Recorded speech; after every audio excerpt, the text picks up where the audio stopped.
So, in the given time, we cannot look into all the 7 churches, but very quickly I'll look into maybe 1 or 2 churches, but give an idea about all the 7 churches, so that you can have an idea and read further. But before I go, this is how I give the outline to the book of Revelation. Okay, this is my style of giving the outline to the book of Revelation, 22 chapters. See, for any story, there must be a hero. Okay, chapter 1 is the hero, Jesus Christ. Okay, any hero will have a group of people to work with him. That's the church. And that's the chapter 2 and 3. The hero and his team. Got it? So that's where we fit in. If you want to see where you are, you have to look into chapter 2 and 3. Right? And chapter 4 and 5, his program in the heaven. His program in the heaven. Okay, that's chapter 4 and 5. Chapter 6 to 18 is the program on the earth. It's the program on the earth. Here is the place where a lot of people who do not have confidence in God get the fear. Verses from chapter 6 to 18. Chapter 19 is the program at the time of second coming. Chapter 20 to 22 is the program in the eternity. Got it? I'll give you again. The person Jesus Christ, the people, the church, chapter 2 and 3, and the program in heaven, 4 and 5, program on earth, 6 to 18, program at the time of second coming, chapter 19, and program in the eternity from 20 to 22. Okay? So that's the book of Revelation. As I told you, these 7 churches are around the region called Denizli in the central part of the Turkey. Okay? And none of the cities are existing. The only city that is existing today that belongs at that time is Philadelphia. Okay? But today, Philadelphia is called Allah Shahar. Okay? Allah Shahar, the city of Allah. Okay? The town of Allah, the place where Allah dwells. Allah Shahar. Okay? And Turkey in the first century was a very strong Christian state. Okay? Country. And Constantine made Turkey the Christian capital to the whole world. And he built a city after his name. It is Constantinople. That's the name of the city. Okay, it is now today called Istanbul. And he built a huge church at that time that was the biggest church in the world till St. Peter's Basilica was built in Vatican City. But do you know that church today is now a mosque? Okay, that's the mosque in Istanbul. It is called the Sophia Mosque. Okay, it was a church predominantly. There used to be a cross on the top, so they removed the cross and they put a crescent there, okay, to make it a mosque. The structure they could not demolish, so when you look at it, you will be looking at a church. But inside they made the changes and made it into a mosque. Okay, so that was Turkey. Turkey was completely Christian in first 100 years. But today, when the Islamic invasion took place, today there is no Christian as far as Turkish is concerned. There are Christians in Turkey, but they are the Christians from outside Turkey, or they are Christians as secret believers, but there are no real Christians. So that's the situation. Why did I give this information? The reason I gave this information is this. They were very strong Christians, but when they have fallen away from faith, they have completely drifted away from God. So that is the caution we need to take. Today, you might be having the word of God. Today, you might be having faith. If you are not consistent in God, if you are not taking the warning and expositions from God, exhortations from God, there is no wonder that we can also drift away from God. We can also get away from God. So we have to be very careful, and that's the way we have to look at the book of Revelation. Okay? As I told you, book of Revelation, the second and third chapter, there are letters written to 7 churches that are existing. Okay?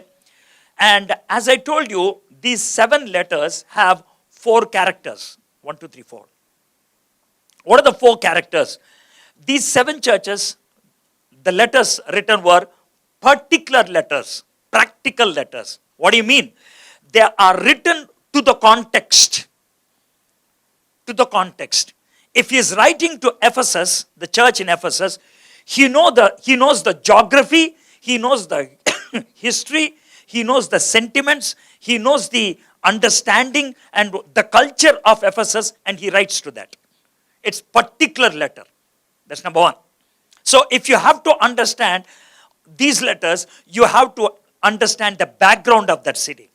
I'll give you a couple of examples so that you can understand. Okay, that's number 1. It's particular or practical. Number 2, you might be having this question. If it is a letter written to a particular church that was existing 2000 years ago, why should I read it? So it's a fair question. The reason is this: though they are practically written to that church, they are prophetically written to us. Number 1 is practical. Number 2 is prophetical. Got it? Very easy to remember. Number 3, all these letters, they have come from the mouth of Jesus Christ. So they are powerful. That's the 3rd character. Powerful. Number 4, every letter ends with a statement. Those who have ears, let them hear. They are personal. Okay, these are the 4 characters. Easy to remember. Practical, prophetical, powerful, personal. Right? So this is how all the 4 letters were written. Having said that they are very practical, how do I look at that practical concept? What are the situation in these churches? I'll give you just an outline.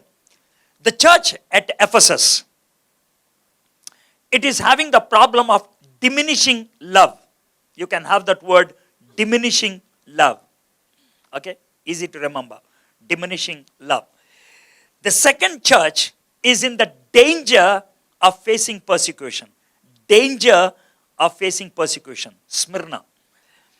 The third one, Pergamum or Pergamus, whatever it is. It is in the danger of doctrinal compromise. Doctrinal compromise. It is deviating from the doctrine. Okay? And Thyatira, it's in the danger of moral compromise. If you lose the doctrine, you will lose the character. First you will lose the creed, then you will lose the character. First you will lose the attitude, then you will lose the action. Okay? First you lose the belief, then you will lose the behavior. ABCD. Got it? Attitude, action, belief, behavior, creed, character, doctrine, doing. ABCD. Okay? Your doing is seen, but doctrine is unseen. Your character is seen, but creed is not seen. Your behavior is seen, but belief is behind. Your actions are seen, but the attitude is behind. You got my point? That's right. So, first you lose the doctrine, then you will lose your character. Okay? It's a moral compromise. That's Thyatira. And the Sardis, it completely lost its spiritual situation. The danger of spiritual death. It compromised with other religions. It goes into a kind of a syncretism. You got my point? All religions are same. It's not a problem. Okay? So that is the idea people were getting when they were into the church of Sardis.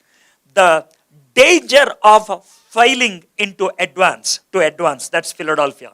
Danger of failing to advance, that's Philadelphia. And the last one is the danger of lukewarmness, that's Laodicea. Okay? So these are the 7 churches we have. Okay.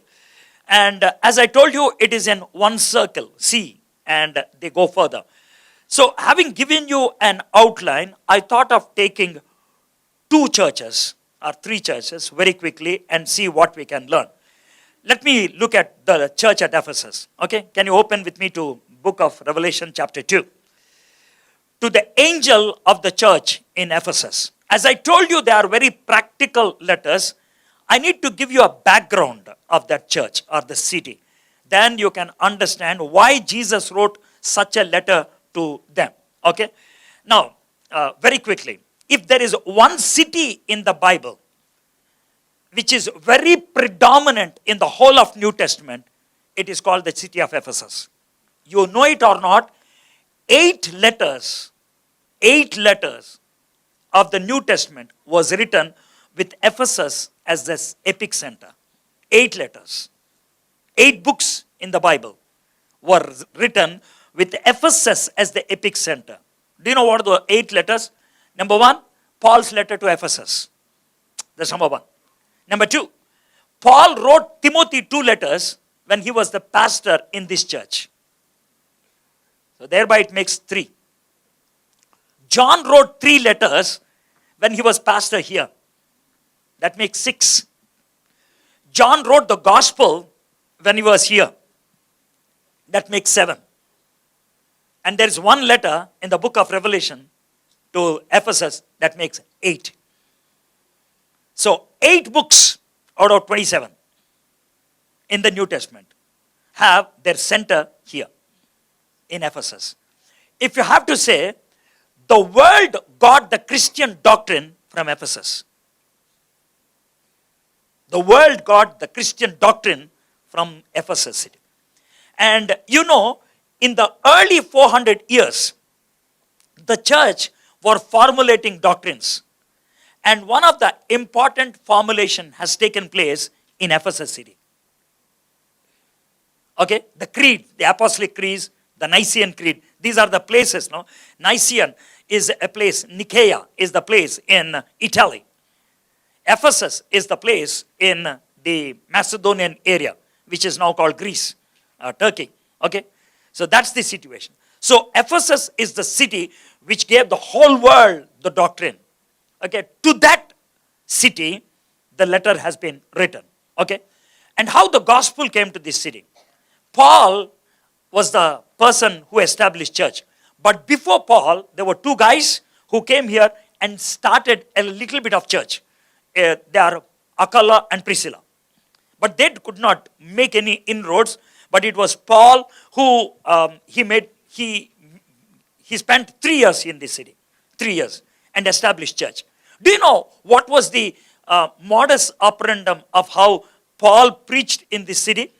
He used to go everywhere and share the gospel. And when the people respond to his gospel, he used to say, hey guy, can you come to Tyrannus at 4 o'clock? 4 o'clock, Tyrannus. Tyrannus is the name of the hall, which he hired for 2 hours every day. From 4 to 6, he used to disciple those people who responded to the gospel.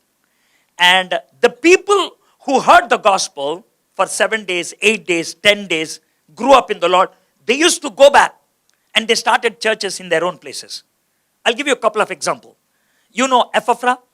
Epaphras heard the gospel from Paul. He started 3 churches. 3 churches. Church at Colossae, church at Laodicea, church at Hierapolis. 3 places. So, the statement which somebody can read, can you read Acts chapter 20, verse 9 and 10? Can somebody read Acts chapter 20, verse 9 and 10? And look at that verse. And this continued for 2 years, so that all who dwelt in Asia heard the word of Lord Jesus Christ, both Jews and Greeks. Paul did not go to all these cities or places, but the gospel went. You got my point? It's all because of one hall called Tyrannus. So there he discipled them, and from Ephesus, that is in Tyrannus, the gospel went to the whole of Asia. The whole of Asia. So that was the position of Ephesus in the first century. So it was a kind of a Jerusalem. It was a kind of a Mecca. It was a kind of an epic center for the gospel in the whole of Asia. So that was Ephesus. To that church, Jesus is writing a letter. Okay? So let me give you one more idea about these 7 letters. Please try to understand. All these 7 letters have a structure. And the structure has 4 headings. And easy to remember. See, when you go to your doctor, how do you choose a doctor? You choose a doctor based on the problem you have. If you have a problem with an eye, you go to the ophthalmologist. If you have a problem with your heart, you go to your cardiologist. Okay, you got my point? If you have a problem with your head, you go to your neurologist. So, how do you know that fellow is a neurologist or an ophthalmologist or a cardiologist? Two ways. Number one, he declares. Number two, his degrees. He declares and his degrees. Okay? So, all these letters, it starts with the doctor and the degrees. All these letters, the doctor and degrees. That's the first level. Number two, when you go to your doctor, he uses some diagnostic methods and he declares the disease. That's the second level. Doctor and degrees. Number two, diagnosis and disease. And once the disease is found, he gives you a drug. That's the third one. And once the drug is given, he gives you some declaration. If you don't take, you will die. If you take, you will be cured. That's the fourth level. You got my point? So all the 7 letters will have these 4 levels. Number 1, doctor and degrees. Number 2, diagnosis and disease. Number 3, drug. Number 4, declaration. You got my point? Among these 7 letters, or 7 churches, there are 2 churches that never had a negative comment. 2 churches never had a negative comment. And the 2 churches that never had a negative comment were Smyrna and Philadelphia. There are 2 churches that never had a positive comment. Sardis and Laodicea. 2 churches without positive comment. 2 churches without negative comment. So, if you want to look at somebody from whom you want to just model, look at Smyrna or Philadelphia. Smyrna is known for persecution. Philadelphia is known for propagation. Smyrna is known how to withstand. Philadelphia will tell you how to progress. Beautiful. If you are able to spend some time on these 2 chapters, you are actually looking at the mirror and you are looking at your own face. Oh, I'm like Laodicea. Oh, I'm like Ephesus. I'm like Smyrna. Like that. You can see yourself. So that's the idea. So having given you a little bit of background about Ephesus, so now what Jesus is writing, very quickly I'll look at it. These are the words of him who holds the 7 stars in the right hand and walks among the 7 golden lampstands. Now, Ephesus was going through a lot of persecution. And Ephesus was under a kind of an attack. And the attack has come from the emperors. And the emperors were saying, hey, we are the rulers. So Jesus was telling them, hey, I am the one who holds the 7 stars in my right hand. He speaks about the ultimate authority.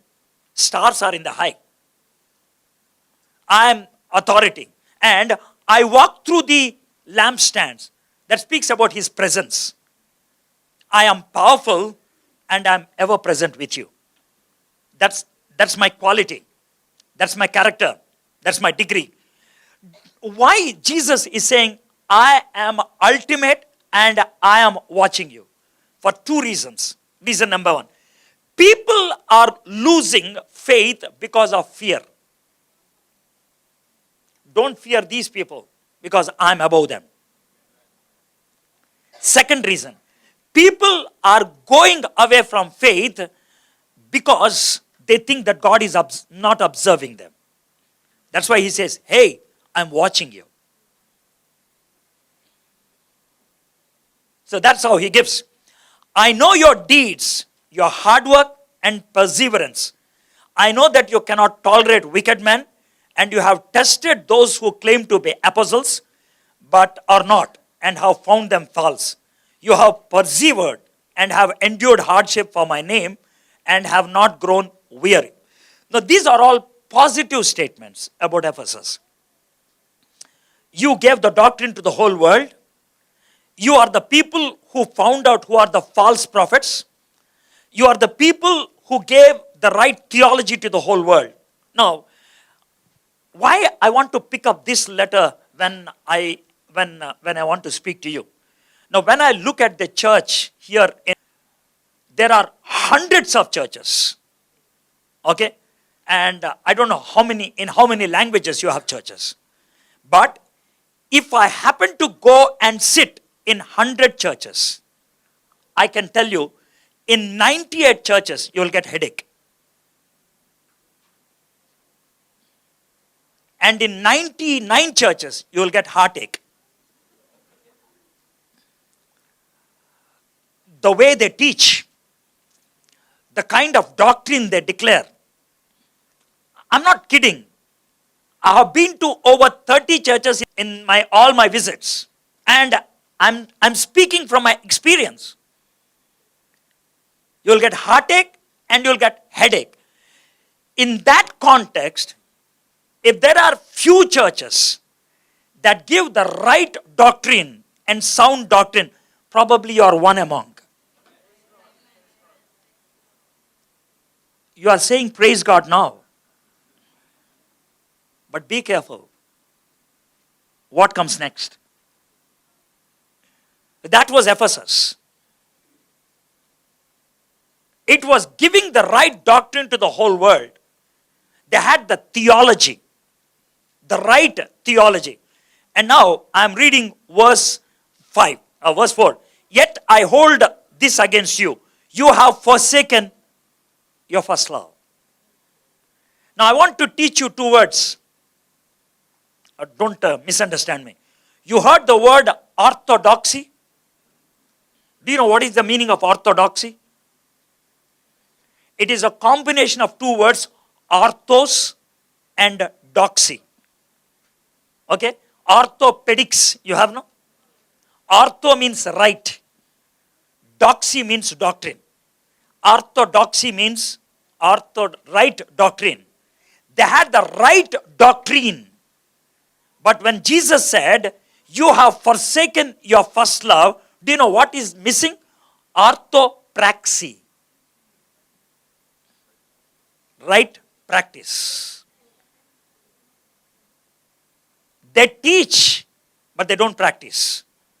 They know, but they don't apply. They claim, but they don't experience. It's a horrible thing. Let me tell you one thing. This kind of situation cannot be there in the 98 churches which I am speaking about. It can be only with you. It cannot be with them. It cannot be only with you. Ephesus was going through that kind of situation. And if at all God wants to work through somebody, it has to be one among these two churches. And you are one among them. And if you are not with God, if you are not available, if you are not giving what God is expecting, God becomes so angry. That you should understand. God's way of dealing is not based on the level of knowledge you have. God's way of dealing with you is based on the level of obedience you have. People who have more knowledge are expected to be more obedient. So please try to understand. Don't compare your obedience with the obedience of others. You got my point? They only know two things and they are obedient in one. You know 100. If you are obedient in 2, you have failed. You are bound to be obedient in 95 if you want to compete with them. That you should understand. So Ephesus was expected to deliver the goods. But it was having the goods, but it's not delivering. No, you have the gospel, you have the theology, you have the knowledge, so you are the people to declare. And what is necessary to declare? Love. They were missing that. Horrible thing. Horrible thing. It's something like this. You want to work with pizza and you don't know how to drive a mobike. Can you be a Delivery boy. It's like a delivery boy doesn't know driving. You have the pizza, but the pizza doesn't go there. You have the gospel, but it doesn't reach the people. You have the knowledge, but it is not reaching the people there. What a horrible thing it is. God becomes so angry. It is almost like the guy with the talent which was hidden. He becomes so wild, he says, throw him into hell. So that's what he says. You have forsaken your first love. Remember the height from which you have fallen. Repent and do the things you did at first. If you do not repent, I will come to you, remove your lampstand from its place. So this is what exactly happened to the church in Ephesus. Exactly. This was the letter written in 95 AD. By the year 256 AD, the church was non-existing. There's no church by 256 AD. Literally, the church was not there. And today, even the city is not there. Not even city. It's not there. Wiped out. No, remember what he said? I will come to you and remove your lampstand from its lid. It's something like this. I will uproot you.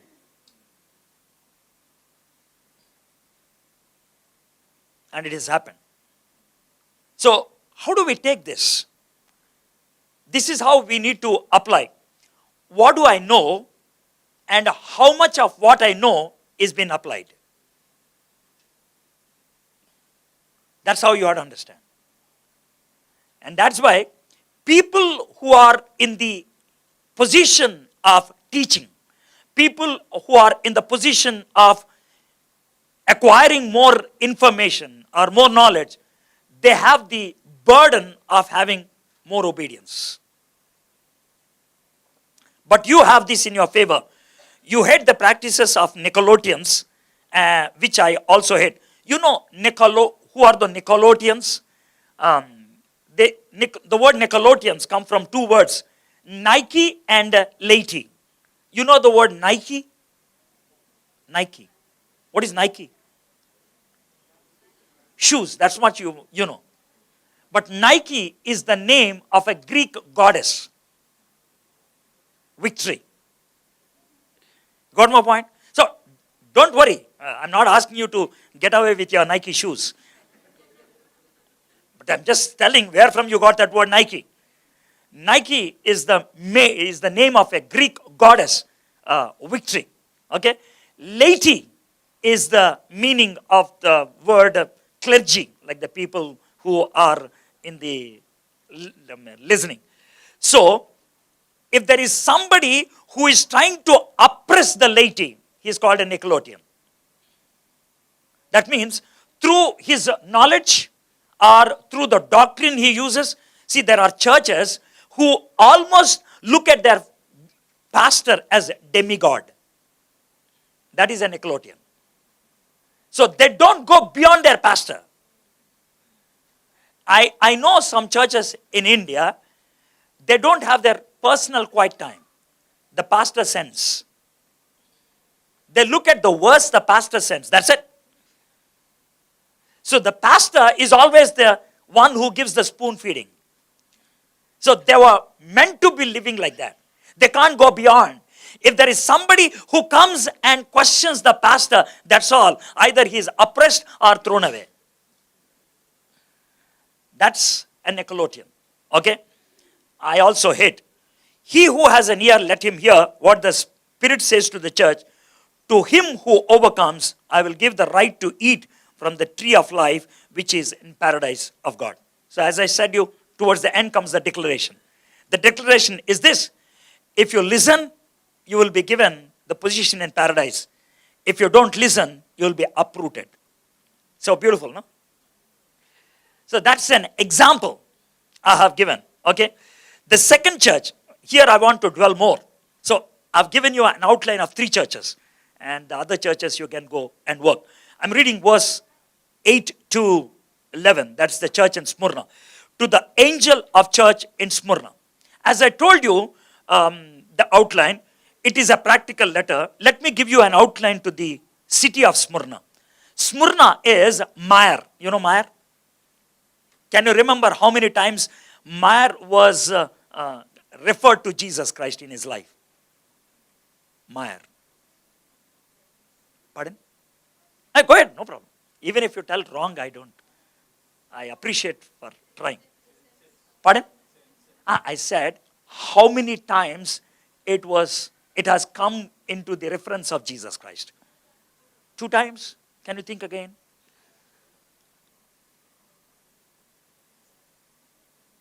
Okay, tell me what are the 2 times? Oh, when he was born. Good. Pardon? That's it. That's what she said. Gift. Uh-huh. Okay, 2 times. Okay, good. 2. But there's one more time. That's it. There's one more time. That's it. 2 times. One who was born, when he died. 2 times. Any other? There one more time.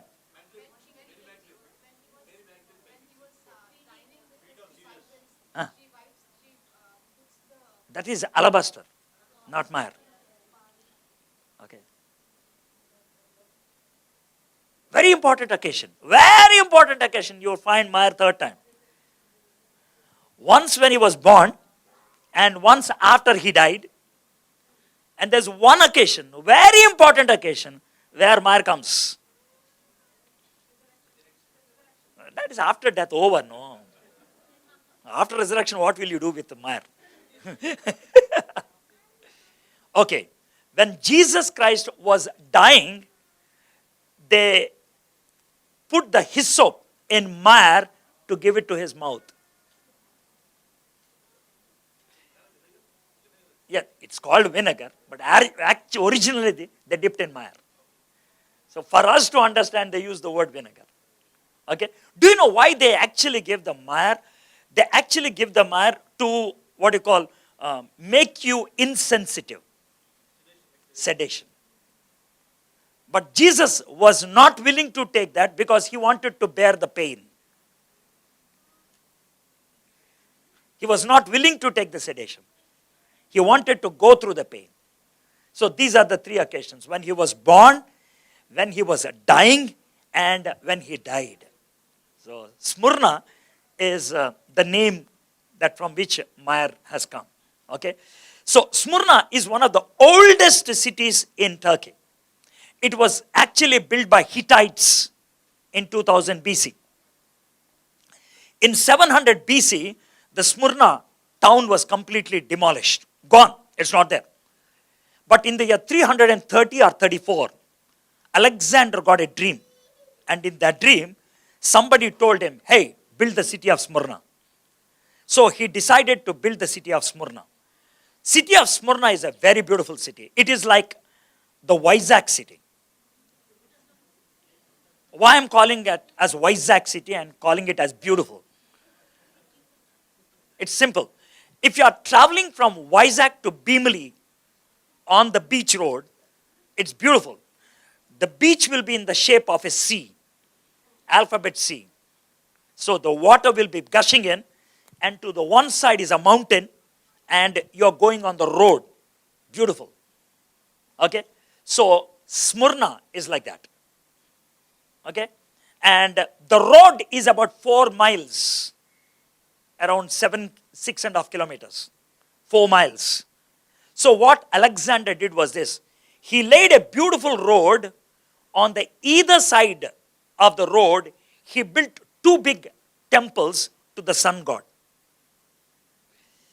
And in between, there are so many temples along the road. So that is Smyrna.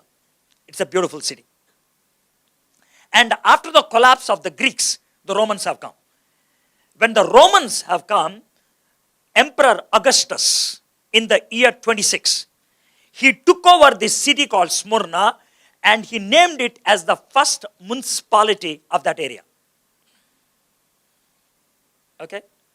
Whenever I'm giving this information, have this, because I'm going to refer that again in the message where I'm going. So it was declared as the first municipality in that area.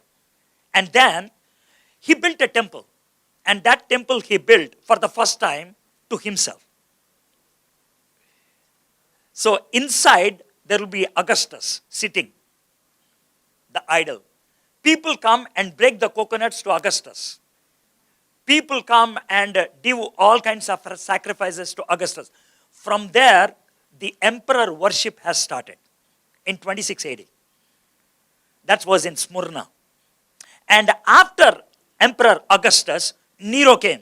He also built a temple. And after Nero, Domitian came. And he was building the temple for himself. At that time, the letter has come. Okay, so the temple, the emperor worship is very predominant in the city of Smyrna. Okay, that is the situation. And because the emperor worship is very much predominant, the church that was existing there was facing the problem regarding the emperor worship. The church was started probably in 54 AD when Paul was in Ephesus. So some believers came to Smyrna, which is about 40 kilometers north of Ephesus, and they started this church. And it's a very strong Christian church, Smyrna. And there was one bishop, probably you might have heard about his name, who was very predominant in this church. His name is Polycarp. You heard about him? Polycarp. Polycarp is disciple of John. And Polycarp was around 84 years old when the Roman emperor called him and said, "Hey, can you declare that I am the Lord?" Polycarp was not willing. When Polycarp denied to call emperor the Lord, he was killed. Do you know how he was killed? They brought a big bronze vessel and they put the bronze vessel on fire and they put oil into the bronze vessel. And when the oil was boiling, they fried this fellow to death. Fried. Kebab. Well, that is how Polycarp was killed. So, like Polycarp, hundreds of believers were killed in Smyrna. So that was the background. So in such situation, now Jesus is writing a letter to Smyrna. We'll look very quickly at the letter to Smyrna. To the angel of the church in Smyrna, write, "These are the words of him who is the first and the last, who died and came to life again." As I told you, Jesus gave an introduction about himself, the degrees he has. Now look at the 4 degrees he gave about himself. Can you find out what are the 4 degrees of Jesus Christ? First, last, dead. These are 4 degrees. And if you look at these 4 degrees exactly apply to Smyrna. Let us see how it applies. I told you Smyrna is the first municipality. So they used to feel so proud. Hey, we are the first people here. We are number 1. So Jesus looks at them and says, "I know you are number 1 in this region, but I am number 1 of the universe." You got my point? See how strikingly he communicates to them. It applies to them. It hits them at the nerve center. Because that's the area they were feeling so proud. Hey, we are the first. Hey man, you say you are the first. Okay, you are the first in this region. You are the first as far as this history is concerned. But do you know, I am the one who began this history. The first. So that's what he says. And then he says, I am the last. You only know when you began, but you don't know what will happen to you tomorrow. But as far as me, I know my beginning, I know my end. In fact, he says, I am the brackets of the world. You know the brackets? It's me. I am here and I am here. The world is in between. There is nothing beyond me. There is nothing before me. I am the first and the last. And if I have to go to a particular place, if you want to go to a particular place, it's always good, it's always comfortable to go with somebody who has already gone there. You got my point? If you're going to a place which you don't know, and you take another fellow who also doesn't know, it's a double confusion. So when Jesus said, I am the last, he says, hey, I have already gone there. You better come with me, I'll take you there. Because I know the way. You got my point? So the first and the last. The third one, the most stunning introduction about Jesus Christ, and the most, straightforward connecting introduction to the people in Smyrna. I am the one who is dead. I'll give you an example so that you can understand this context. In a class, there are 10 guys. And all the 10 of them wrote the exam. 8 guys passed, and 2 guys failed. And one of the failed candidate is me. You got my point? There are 10. 8 passed, 2 failed. And one of the failed candidate is me. In my classroom, who will be the best one who can comfort me? Pardon? The other one who failed. You got my point? So, the one who can comfort me is the one who walked like me. The one who can comfort me is the one who is going through the same problem I'm having. So, in Smyrna, a lot of people are dying because of persecution, right? So, to them he says, hey guys, you have been persecuted, same with me, yeah. You have been killed, same with me, yeah.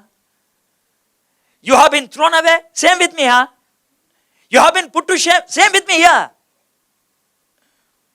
I'm same, just like you. I'm dead. So if at all there is one guy who can understand you, it's me. Because I went through that same. Now look at that verse, my friend. Look at that one verse. Now you can apply it to your own lives. Have you been deceived by somebody? Jesus says, I was deceived by Judas. Have you been left out by everybody? I was left out by everybody. Have you been put into a position where there are false allegations? It's me. Has somebody died when you are far away and I'm feeling very sorry for that? I can understand you because I wept when Lazarus died. You got my point? I'm just like you. So that's what it means, I am dead. So the word, the third degree gives comfort to us. Comfort. And then he says, I am the dead and then and came back to life. If that is not there, came back to life, probably the third doesn't make any sense. Okay? The third degree, I am the one who died, gives us comfort. And the fourth degree, I am the one who came back to life, give us confidence. Comfort, confidence. Got my point? Beautiful. And I am the one who can bring back you back into life. Look at these 4 degrees. I am the brackets to the world. I'd gone through all the problems of the world. I have the ultimate solution for the problem of the world. 4. You got all the 4? Brackets, the problem, and the ultimate solution. So if you are able to look at these introductions, you have the beautiful introduction of Jesus Christ. The profile of Jesus Christ. Okay, so that's the degree. And then he comes. I know your afflictions and your poverty, yet you are rich. I know the slander of those who say they are Jews and are not, but are a synagogue of Satan. My friends, this applies to the whole world in general and to India in particular. This applies to the whole world in general and to India in particular. Do you know why? Christians all over the world are under attack. Am I right? In US, you don't have a problem if you say Jai Ganesh. But if you say hallelujah, you'll be questioned. In the previous years, they had Diwali in the White House, but not Christmas.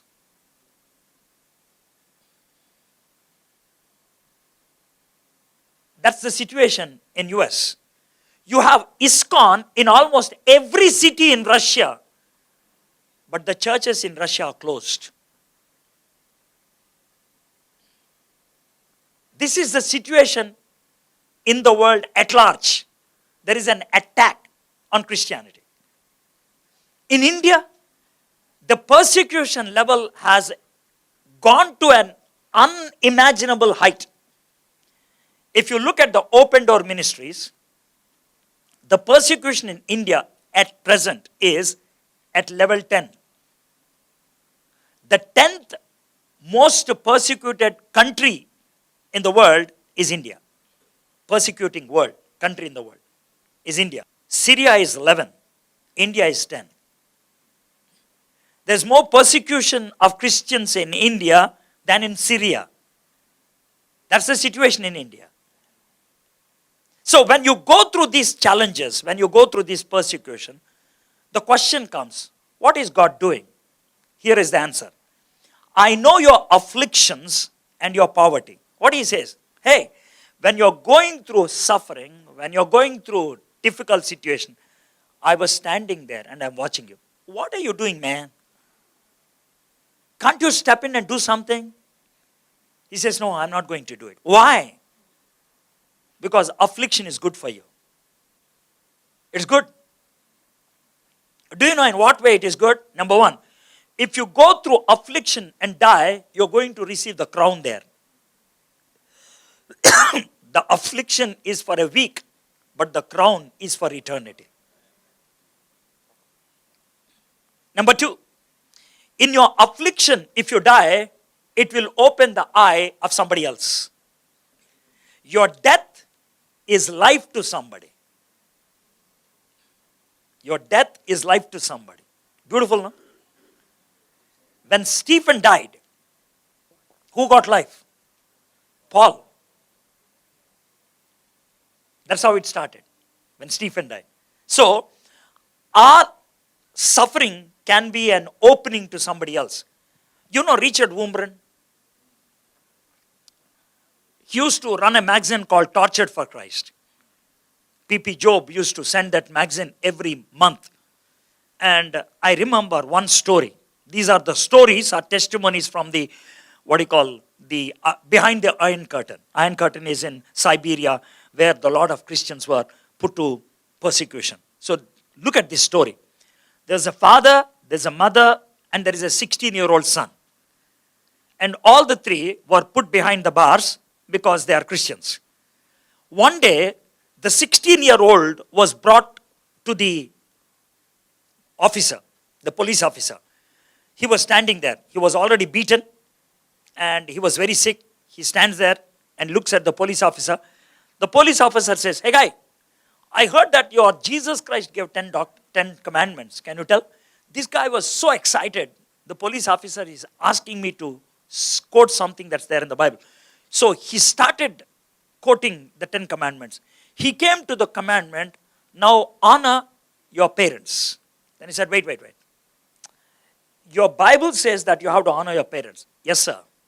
And then he brings in a lady. He looks, that's his mother. Her eye was gouged out and she was completely beaten and her hair was pulled out. And he was looking at her mom and said, Mom, he said, wait. Want to tell you one thing. Day before yesterday, we killed your dad. And before we kill your mom, want to give you an offer, man. Your Bible says that you need to honor your parents. Now, this is the offer. He threw the Bible there and he said, you do one thing. You stamp the Bible and spit on it and say Jesus is not God. I will allow you to take your mom and our God. Now, he walks up to the Bible. He's now having a divided opinion. What should I do? Should I stamp it and take my mom and live happily outside? Or should I reject it and see my mom being killed right before my eyes? As he was struggling like this, he just lifts up his head and looks at his mom. Mom gathers all her energy and says like this. The only thing she could do is this. Then he immediately picks up the Bible, kisses it, holds it tight. And the police officer became so angry, shot the mother to death. And then when he was about to say, Mom, he was shot to death. And both of them died. And the police officer take away the bodies. They dragged the dead bodies, and there was a strip of blood. And all the people left. The most interesting conclusion to that story is this. The police officer was sitting there for over 2 hours, looking at the blood marks. He was having this one question. Why these people die? They can simply deny Jesus Christ and live. Why? Why they can't deny? Why they go even to the point of death? What is so great about this man? He was having these questions. Then he walks, brings the Bible, keeps it on his table. He just flips open it. We don't know to which page he has gone. He starts reading. I don't know how many verses he read. It doesn't explain. But it only tells one thing. After 2 hours, he kneels, looks up and says, Jesus, come into my heart. Michael Wurmbrand, writing this story, gives a very fitting conclusion. What he says is, if your death is able to give life to somebody else, it is better to die than have a useless life. What a powerful statement it is. If your death is able to give life to somebody else, it is better to die than to have a useless life. So that's what Jesus is saying. My friends, to the whole world you are poor, but to me you are rich. That's what he says. Okay? Yet you are rich. I know the slander of those who say they are Jews and are not, but are a synagogue of Satan. Why did he say that? The history says when Polycarp was martyred to death, he was martyred to death on a Sabbath. For a Jew, Sabbath means no work. But on that day, to make Polycarp's death more painful, forgetting it was Sabbath, they brought wood to add fire. That's what the history says. The reason behind Polycarp's death was the Jews. They went and informed the Roman authorities, there is one guy who denies your divinity. Because these Jews carry this kind of information, they were given offers. And tomorrow, let me tell you one thing. The greatest enemy to Christianity is not outside church, it's inside. People who are supposed to comfort you, they are the people who will tell everybody about you. Horrible life. And Jesus says, do not be afraid of what you are about to suffer. I tell you, the devil will put some of you in prison and to test you, and you will suffer persecution for 10 days. Be faithful even to the point of death. I will give you the crown of life. What Jesus is trying to say? Is he promising, hey, don't worry, man, I'll help you? No.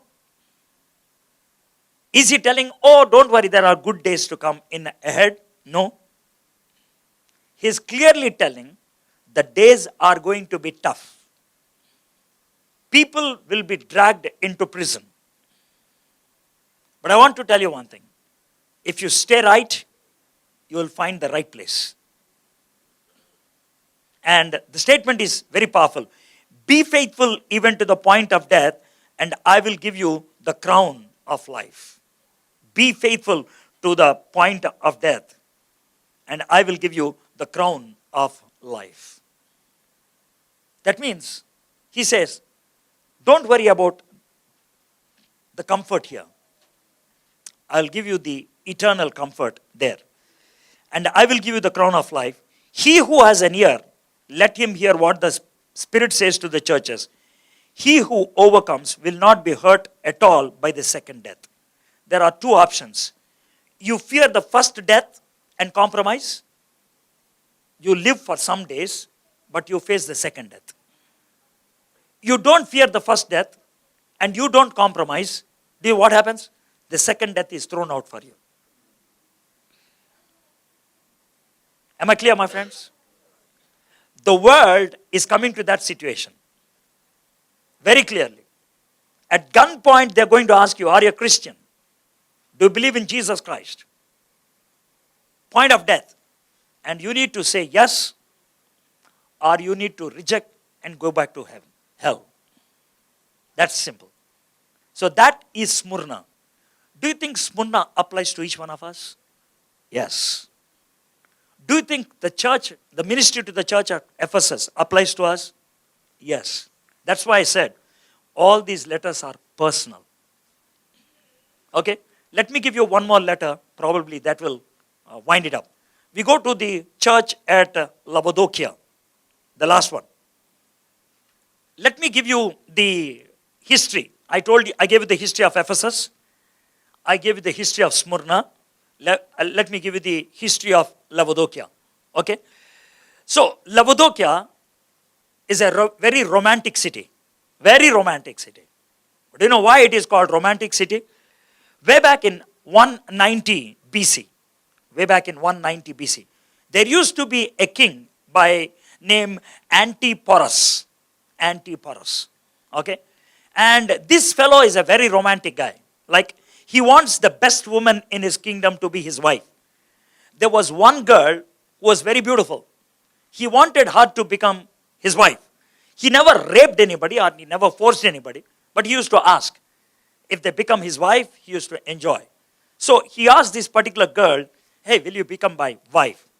This girl said, yes, I'll become your wife, but if you can give me a gift. He says, yeah, tell me what is the gift you want. She says, can you build a city in my name? And he built a city. And the name of that city is Laodicea, because the name of that girl is Laodicea. Okay? And once the city is made, some of the girls do this, They ask for favor, and once the favor is done, they get away from it. She never married that fellow. That's why I said it's a very romantic story. Okay? So that's Laodicea. And Laodicea is a very beautiful city. It's not there today. It's gone. You may be saying, sir, how do you say it is a beautiful city? Because the books describe it in such a beautiful way. Okay? Now let me briefly describe what is this city, Laodicea. This city, Laodicea, is about 6 miles from Colossae, 4 miles from Hierapolis. Colossae, Hierapolis, Laodicea. Okay, this is the city. And this city is on a highway, Egnatian Highway. Egnatian Highway is from Rome to Russia. So it's on a highway. So a lot of people come there into the city. Okay. This city, Laodicea, is known for 3 great things. 3 great things. Number 1, Laodicea is known for gold market. You don't get gold there, but gold is sold there. So if people want to buy gold, they used to come to Laodicea. That's the number 1 reason. Number 2, from Laodicea, up north, 7 kilometers, you find a mountain. And halfway up the peak, there is a particular grass that grows, and the sheep that eat that grass give wool that is very soft. And the material, the fabric that is made with that wool is beautiful, is very soft, and pretty expensive. So that's the second reason people come to Laodicea. Number 1, gold. Number 2, suits. Okay. Number 3, girls. 25 years ago or 30 years ago, they used to have this, but today they don't have. The thing is, you have an pencil for your eyeline. Am I right? Pencil or kajal? Tell me the friend. Pencil you have. Maybe the name of the pencil is kajal. Nowadays they use pencil, but 25 years ago they used kajal. Do you know where first in the world kajal was made? It's in Laodicea. There was a doctor who made this kajal, and A coin was made in the name of the doctor who made Kajal. The coin was found. So, all the great princes of the world, they used to come to Lavadokia for three things. Number one, Kajal. Number two, gold. Number three, fabric, and go. So that's Lavadokia. Beautiful city. Okay. To this city, Jesus is writing letter. Now, how the church was started in Lavadokia? The church was started in Lavadokia by a man called Epaphras. If you read the letter to Colossae, chapter 4, he says, Epaphras started church at Lavadokia, Hierapolis, and Colossae. Okay? Paul wrote letter to Colossae, you know that. And the letter to Colossae says, I wrote another letter to Lavadokia, read it. So Paul wrote a letter to Lavadokia also, but it's lost. At that time it was predominant. So it was a vibrant church, it was a strong church, it's a very powerful church, growing church, started by Epaphras. Okay? Not only that, look at the city. In the year 72 AD, there was an earthquake. And when the earthquake came, the whole city was demolished completely. At the time, there was an emperor by name Trajan. He said, hey, can I send some money to rebuild it? Do you know what the Lavadokians said? Hey, we don't money, man. We can build ourselves. Within 3 years, they rebuilt the city without taking any help from others. So that is the city Lavadokia, and that is the church. Now, well, we'll look into the letter. Verse 14, chapter 3. To the angel of the church in Lavadokia write, these are the words of the Amen, the faithful and true witness, the ruler of God's creation. Look at the 3 degrees Jesus has. Can you find out what the 3 degrees? What happened to Amen? Amen, the faithful, is 1 degree. Amen, the faithful. The true witness is the 2nd degree. The ruler of God's creation is the 3rd degree. Do you know what is the meaning of Amen?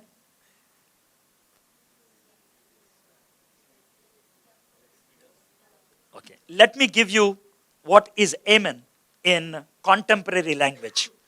You drafted a big email. When will the email reach the person? When you click send button. Amen is send button. Okay? You keyed a big sentence on your WhatsApp. When will the message go to the person? When you enter. You got my point? Amen is the enter button. Amen is the send button. If God wants to do anything, it's only through Jesus. Amen. So Jesus is the send button of God. Right from the beginning. If he has to do anything in this world, it's through Jesus. How do you know that? John chapter 1 says, whatever is there, it's because of him and through him. That's the meaning of the word amen. So that means, if I have to get anything in this world, who has to press the button? Jesus. He's the amen. Hope you understood what I meant. Okay, that's amen. He's very powerful. And number 2, he's not only powerful, he's also faithful. What is the difference between powerful and faithful? Let me tell you one thing. You are living in a house, an apartment. To your right, there is one apartment. To your left, there is one apartment. One particular day, you wanted $100. Okay? The left guy is a very rich guy. First of all, you go to him and say, hey, I want $100. He says, oh, just now I deposited money in the bank. This is usual answer of rich people. Okay? You go to the person who is in the right. He's not so rich. You go and say, hey guy, I'm so sorry, I want $100. Wait. He goes, after 7-8 minutes, he comes back. He starts counting. He says, I'm sorry, man, I have only 56. Now, what is the difference between these two guys? He's able, but not available. This fellow is available but not able. He can, but he won't. He will, but can't. This is amen and this is faithful. Both are in Jesus.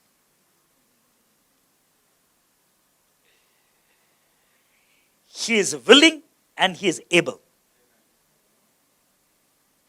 Am I right? So he has authority and he has dil.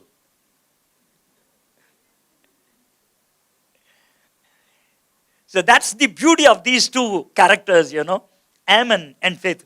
See, my friends, I gave only introduction to 3 churches. But see how beautifully every introduction is. If you are able to dwell upon it for a few minutes, you get a lot of things. And then he comes, the third one, the ruler of God's creation. It is God's creation, but I am the ruler. If I have to tell you who Jesus is, this is how. Genesis chapter 1, God created the whole world. And after the whole world, God is having a committee meeting. Okay? And in the committee meeting, there are 3 chairs. Okay? So these are the 3 chairs, And they were having a discussion. Hey, we made the sun, we made the moon, we made stars, we made animals, we made trees, we made plants and everything, man. What shall we do? Okay. We shall make human beings just like us. That's Genesis chapter 1, verse 26. So this guy looks at him, and this guy looks at him. This guy looks at both of them. Okay, guys, I'll go and make human being. That's verse 27. So verse 26 is plural. Let us, that's plural. Let us make man in our image. That's a discussion. Now can you look at verse 27 now? Verse 27. So God created man in his image, single. He went and created. Got it? That's how I look at it. Beautiful. Now, if I have to explain to you Trinity through church chairs, I can explain Trinity through chairs. Okay? This is how I explain. How many chairs are there? Here. Cool. Only. How many chairs are there? 1. I'm going to ask you a question. What are the possible answers you can give? Are these 2 chairs 1? I'm again asking you these questions. Are these 2 chairs 1? Again, I'm going to ask you. Are these 2 chairs 1? Still telling with him. Are these chairs two chairs 1? They are one kind.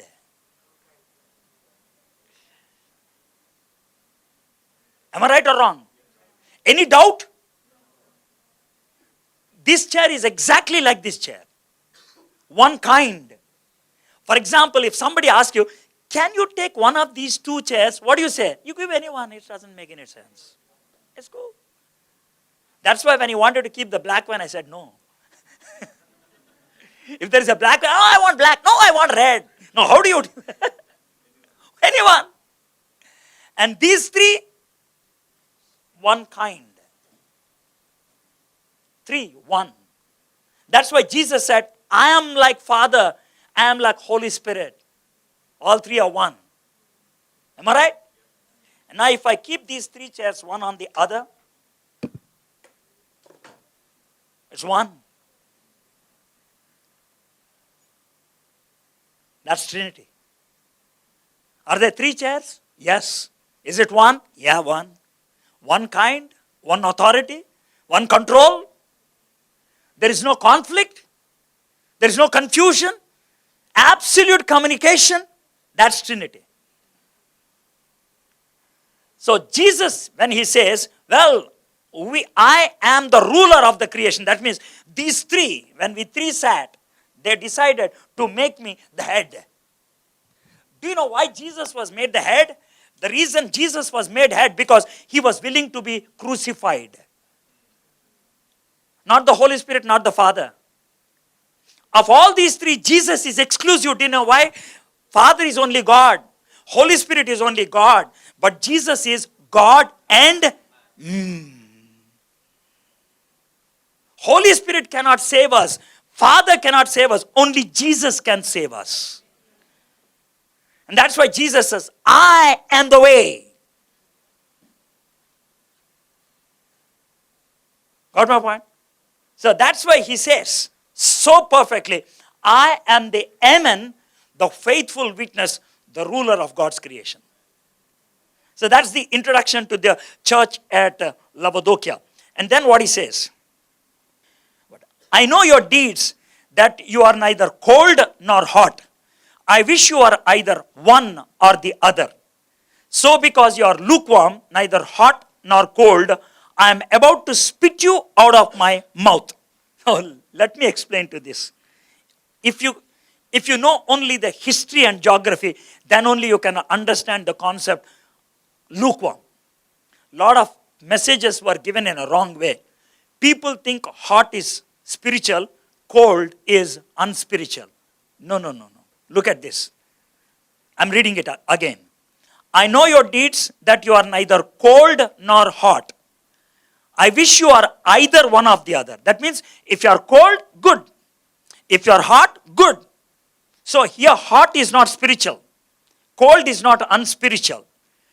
Neither hot nor cold, I am about to spit you out of my mouth. Now let me explain to you the geography. Laodicea is a very rich city, I told you. Got my point? But it has one problem. Do you know what's the problem? It doesn't have a water source. So it has to depend for water on two cities. One is Colossae, the other one is Laodicea, Hierapolis. In Colossae, there is a mountain. From mountain top, a spring comes down, very powerful, cold water, refreshing. If you drink that cold water in Colossae, it refreshes you. Mountain Dew, Sprite, something like that. Okay? So that is Colossae. And in Hierapolis, the water comes from underneath. It's hot. Hot water. 126 degrees. Hot. It comes from a volcano. And that water has a healing effect. If you pour water on your body, it's almost like going to a saloon and coming out after a beauty treatment. Yeah, that's it. So that's the water in Hierapolis. That's the water in Colossae. This water is useful only when it is hot. This water is useful only when it is cold. But these guys in Laodicea are very, very lazy. They don't want to go to Colossae. They don't want to go to Laodicea. So they had a pipeline. You can still see the pipeline there. You click the word Laodicea in YouTube, you find the pipes. Small pipes. Laid way back 2000 years from now.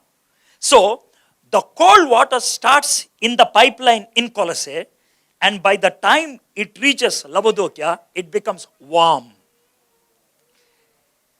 The hot water starts in Hierapolis. By the time it reaches Laodicea, it becomes warm. Hot water becomes warm, cold water becomes warm. This warm water is useless, and this warm water is useless. And that's why I want to spit. Let me tell you what is spitting. Okay? On a cold evening, I come to your home. Got my point? On a cold evening. And you look at me and I'm a little bit shivering. You will say, brother, I'll bring you coffee.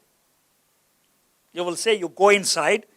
After some time, you come with a cup and a saucer.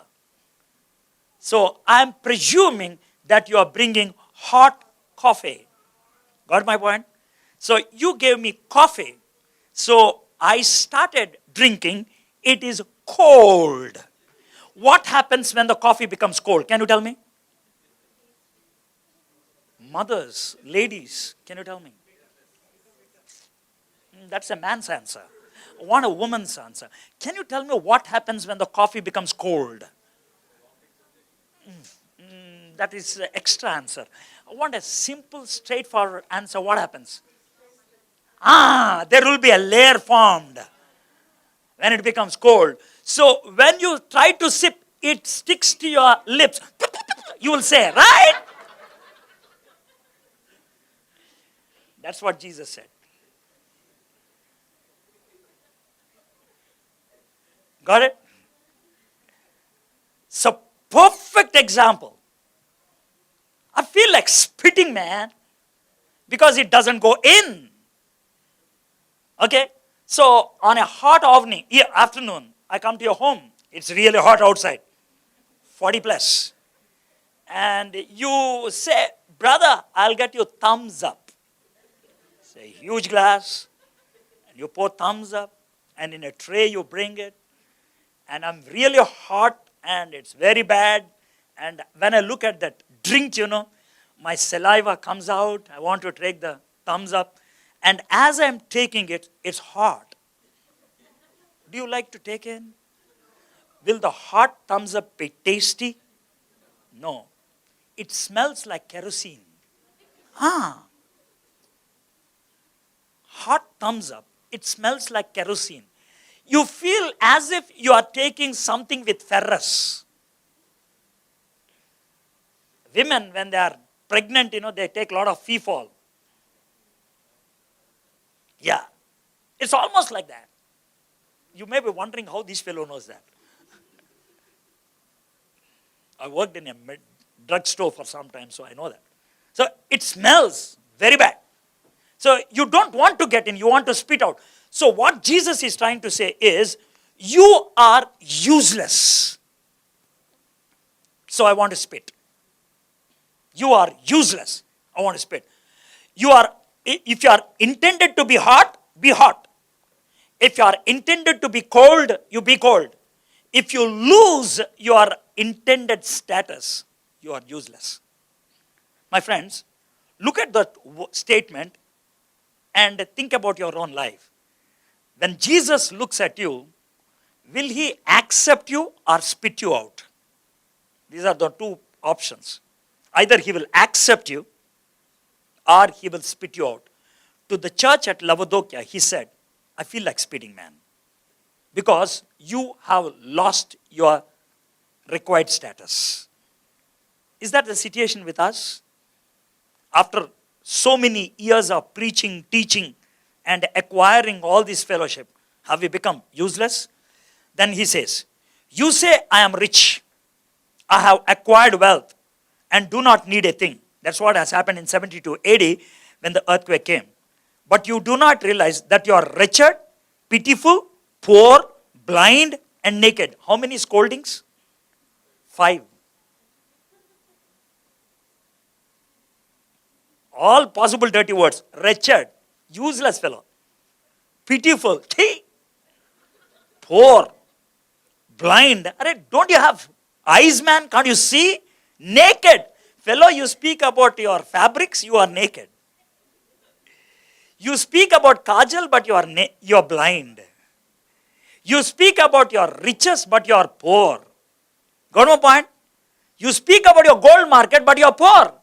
You speak about your kajal, but you are blind. Okay, you speak about your fabric, but you are naked. So that's the difference. The spiritual value and the values of this world, they are quite contrasting. Are we striving to have the identity in this world? Then probably will be spitted out.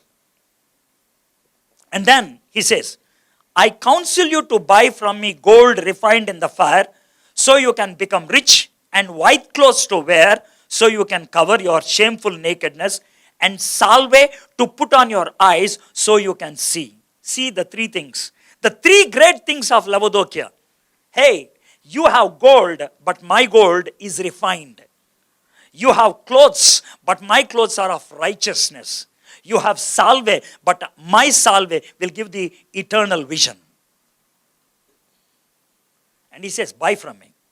When the word buy is used in the Bible, it meant you own it.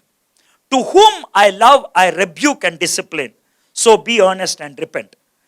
God has used very bad words 5 times now. So he is now trying to use the pampering word. Hey, I love you, man. That's why I'm telling this. Okay? Those whom I love, I rebuke and discipline. So be honest and repent. Here I am, I stand at the door and knock. If anyone hears my voice and opens the door, I will come in and eat with him and he with me. To him who overcomes, I will give the right to sit with me on my throne, just as I overcame and sat down with my Father on his throne. He who has an ear, let him hear what the Spirit says to the churches. See, if you are able to respond to Jesus Christ, he says, I'm sitting with my Father on a sofa and there is one place empty. If you listen to me, you will sit with me and with my Father. What a beautiful position. Got my point? And now let me give you this illustration and wind it up. Okay? In the year 1888, this happened. There was a competition in paintings competition in Europe. Painters from Germany, painters from Europe, France and England. All these painters have come together for a huge competition. The competition is something unique. Okay? They never declared the topic.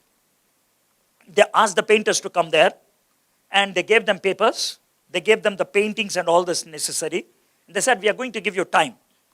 And within that time, we are going to give you a topic. You have to justify the topic in your painting. And the topic was this. Okay? The topic was, here I am, I stand at the door and knock. If anyone hears my voice and opens the door, I will come in and eat with him and he with me. That's the statement. So the paintings have taken place. There were 3 judges. All the paintings were given to the 3 judges. And they were looking at all the paintings. And one painting, the judge number 1 liked, he gave 10 out of 10. The second judge also gave 10 out of 10. But the third judge gave only 7 out of 10. But anyhow, 27 is the highest. So that guy was declared as the best painter. The name of that painter is Holman Hunt. Holman Hunt. Hunt. Holman Hunt. His painting was declared as the best. So he was given the prize. When they were giving the prize, the one who gave 7 looked at the other 2 judges and he critiqued like this. You fellows are blind and that fellow is a fool. How can you give 10 out of 10? You fellows are blind and that fellow is a fool. These 2 guys were a bit angry and said, why are you calling us blind? He said, how can you call that as a door?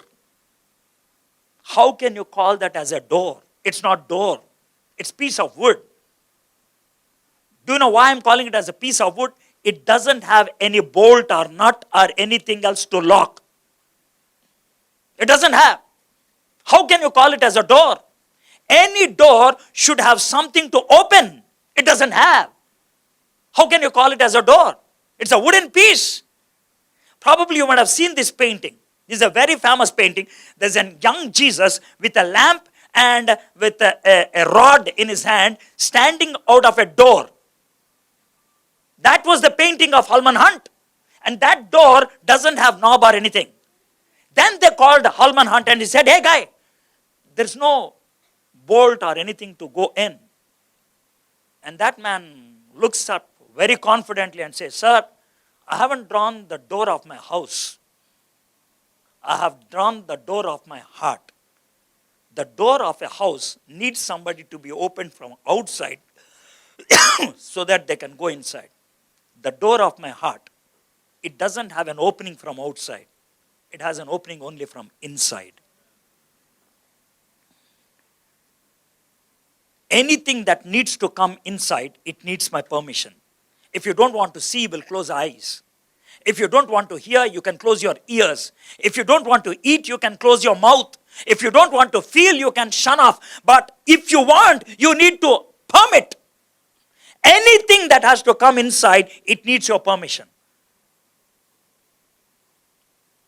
The ruler of the whole world, the creator of the whole world, the savior of the whole world, stands at the door of your heart and knocks and says, hey, if you permit me, I will come in.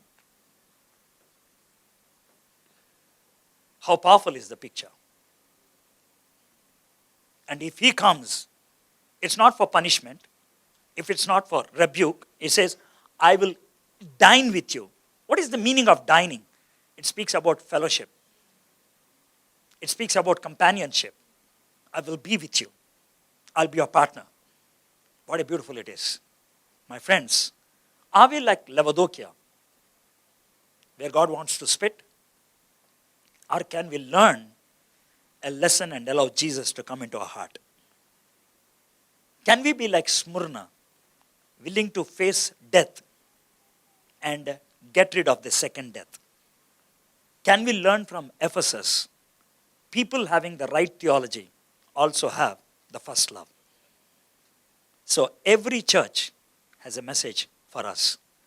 May we be the right church. May we be the right person God finds when he comes back to receive us.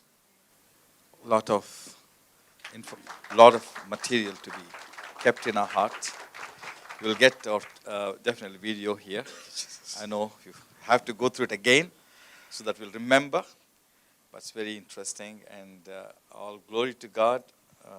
Reverend Edward Garu, we welcome you. Thank you for teaching us. God bless you and use you mightily rest of the days that you're here and rest wherever you go. And we'll just close this meeting with prayer. Shall we all stand and pray? Thank you, Jesus. Father, we thank you for this beautiful day that you given to us and brought us to be here in your presence, even to learn deeper things from your word. Thank you, Lord, for your servant, Reverend Edward William, who brought this word to us by extensively preparing to teach us. Lord, we know that you are using your servant mightily throughout the world. Lord, we pray, continue to use him powerfully wherever he goes. Bless the ministry that he's doing. Lord, lead him, guide him, Father God. Thank you, Lord. We also want to thank you for sending to us this morning. Thank you for everyone who's here today. Lord, even as we heard, we want to, Lord, remember and make use of this word in our own personal life. All the illustrations, all the Master God teachings that we got. Lord, I thank you for everyone who's here as they go back. Lord, many of them could not be here today. Lord, maybe they can make use of these videos that we prepare and be blessed. As we go from this place, let your presence go with us, lead us and guide us. In all things we give you glory, honor, and praise. In Jesus' most precious name we pray, Lord. Amen.